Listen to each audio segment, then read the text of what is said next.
Hi, everybody. Ian Bremmer here. I got your quick take kicking off the week. Plenty of things we could talk about, but I thought we would actually discuss Myanmar because it's not generally something in the news. And yet, just this weekend, we had a successful military coup. And immediately, of course, you see Americans saying, hey, that's just like what happened in the United States. Could have been us. And the answer is no. What happened in the U.S. was an insurrection that failed, but it was not a coup. And the reason it was not a coup is because the military played absolutely no role. In fact, all of the former secretaries of defense said that Democrat and Republican, that it was a free and fair election and that Biden was going to be president that needed to be respected. The Joint Chiefs wrote their letter together saying that it was critical to stand for the Constitution. No, not only did the military not play a role in undermining the transition, it actively stood up, and the professionalization and the independence of the military ultimately reporting to the American people, serving the American nation, is a big piece of why the U.S. political system retains its resilience despite all of the erosion of institutions, all of the delegitimacy. That is not the case in Myanmar, where until 10 years ago, it was a military dictatorship. There then was a transition that was imperfect. And now we are back to military dictatorship once again, as the military took over everything. Now, it's worth going back to 10 years ago when the transition of power that ended up with Aung San Suu Kyi being released, the well-known, incredibly well-known opposition figure who was under house arrest and ended up being allowed to functionally run the country. That agreement was with a new constitution that allowed the military, it was a compromise, it allowed them to still have a fair amount of power. So, for example, they still controlled the security ministries directly, unlike the civilian control in the United States, and they were guaranteed 25% of all seats in parliament, no matter what. And then you have elections on top of that to determine the rest, and the military can stand their political figures in those elections as well. Despite the fact that here's a woman that had been under house arrest and was allowed to come to power, and you move towards civilian rule, it wasn't full civilian rule. The military still played a very significant role. You'd call it a hybrid system. And look, the economy was in horrible shape.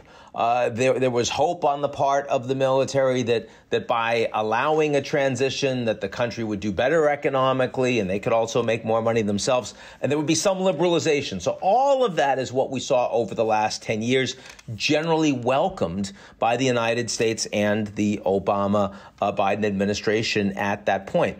Now, new military leader right now who really wants to hold on to power but had no good way to do it. They tried to reform the Constitution to provide additional safeguards and benefits for the military last year. That failed. They had elections recently. They really underperformed in those elections. They said it was a fraud. They had tried to delay the elections because of coronavirus, no dice. The Supreme Court threw out the claims of fraud there. That's obviously equivalent to what we saw in the United States in terms of the judiciary. And they were threatening, like, if you're not willing to compromise with us, and particularly let the military leader who was about to retire become the president or otherwise have power, that they were going to change the Constitution by force. And they were engaging in some, you saw tanks rolling around in major cities over the last few days, that kind of thing. Well, they didn't come to a deal. And as a consequence of no deal, the military swooped in. Now Aung San Suu Kyi is yet again being detained. She has told the people not to tolerate this, functionally to revolt.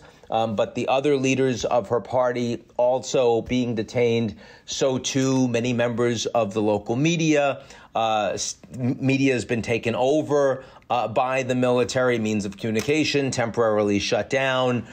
In other words, this was well planned, and the military is in charge of everything now. So what are the implications of this? First point, Aung San Suu Kyi, she won the Nobel Prize. Everyone knows her. She's no hero. After being in office, one of the things Myanmar also famous for, aside from her, is this incredible ethnic cleansing that occurred against local Rohingya as a consequence. You had villages that were burnt to the ground, thousands of people killed, massive numbers of refugees streaming into Bangladesh as a consequence, other places. And she supported that. She supported the ethnic cleansing. It's a nationalist position having nothing to do with her interest in democracy away from the military. A little bit like Navalny and his Russian nationalist position against Central Asians or Ukrainians or Georgians, for example, even though he's pro-democracy, not someone I think should get the Nobel Peace Prize. In the case of Myanmar, much bigger deal because she was so well known internationally, so revered, and then became such a disappointment and such a massive human rights disaster, debacle. Having said that, she still is the strongest voice for democracy in the country. And so the fact that she's now being detained absolutely falls against everything that democracies in the world should want for the future of Myanmar. You want her released. You want the government, civilian government, to be able to come back. There will be some demonstrations, I'm sure, but domestically nowhere near the kind of capacity to undo this military rule. Internationally, the influence is mostly China, and the Chinese may not like military leadership, but they certainly aren't going to undermine it or oppose it as long as the economic relations with China continue to be stable, as they will. Furthermore, other countries with significant economic relations with Myanmar in the region, Southeast Asian countries, Japan, they all have relations with Myanmar that are based on non-interference. So they're not going to stand for significant U.S. sanctions. So if the United States is saying you got to let her go, they've got to do something or else, there ain't much or else. The United States is a marginal player here. And here I think it's important for us to understand that the United States increasingly frequently in a GZERO world, American exceptionalism doesn't get you very far.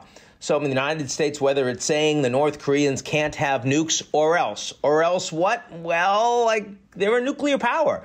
And administrations on both sides of the aisle have been unable to do anything about that. Assad must go. Or else what? The United States has marginal influence over Syria. They're, engaging much more closely with the Russians, with Iran, with other countries. Obama's gone. Assad is still there. The Russians must release Navalny. Or else what? Navalny probably tomorrow is going to be sentenced to a long jail term. The United States will put more targeted sanctions on Russia. The Europeans will be more reluctant because they trade much more with the Russians, and a lot of them are reliant on energy there. What is the United States going to do? Myanmar, same thing. So the United States is on the right side of these issues. But increasingly, in a more fragmented world where the Chinese, the Russians are willing to say, screw you, we're not paying any attention. Other countries are more aligned, particularly with China economically. It's getting harder for the Americans to do that. It's also getting harder because the United States at home has just had this horribly contested election that delegitimizes American efforts to tell other countries this is what you should be doing in terms of domestic governance, all of which is to say it's going to be harder for Biden to pull off these sorts of statements and make them stick.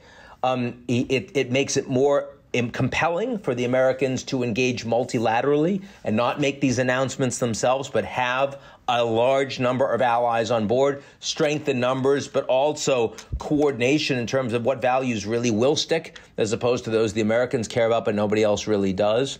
And finally, this is a problem that's likely to get worse over time. So that's a little bit of what I think about Myanmar. I hope everyone's well. Stay safe. If you're in New York, avoid snow. Snow's kind of fun, actually, but avoid people. Be good. Talk to you soon.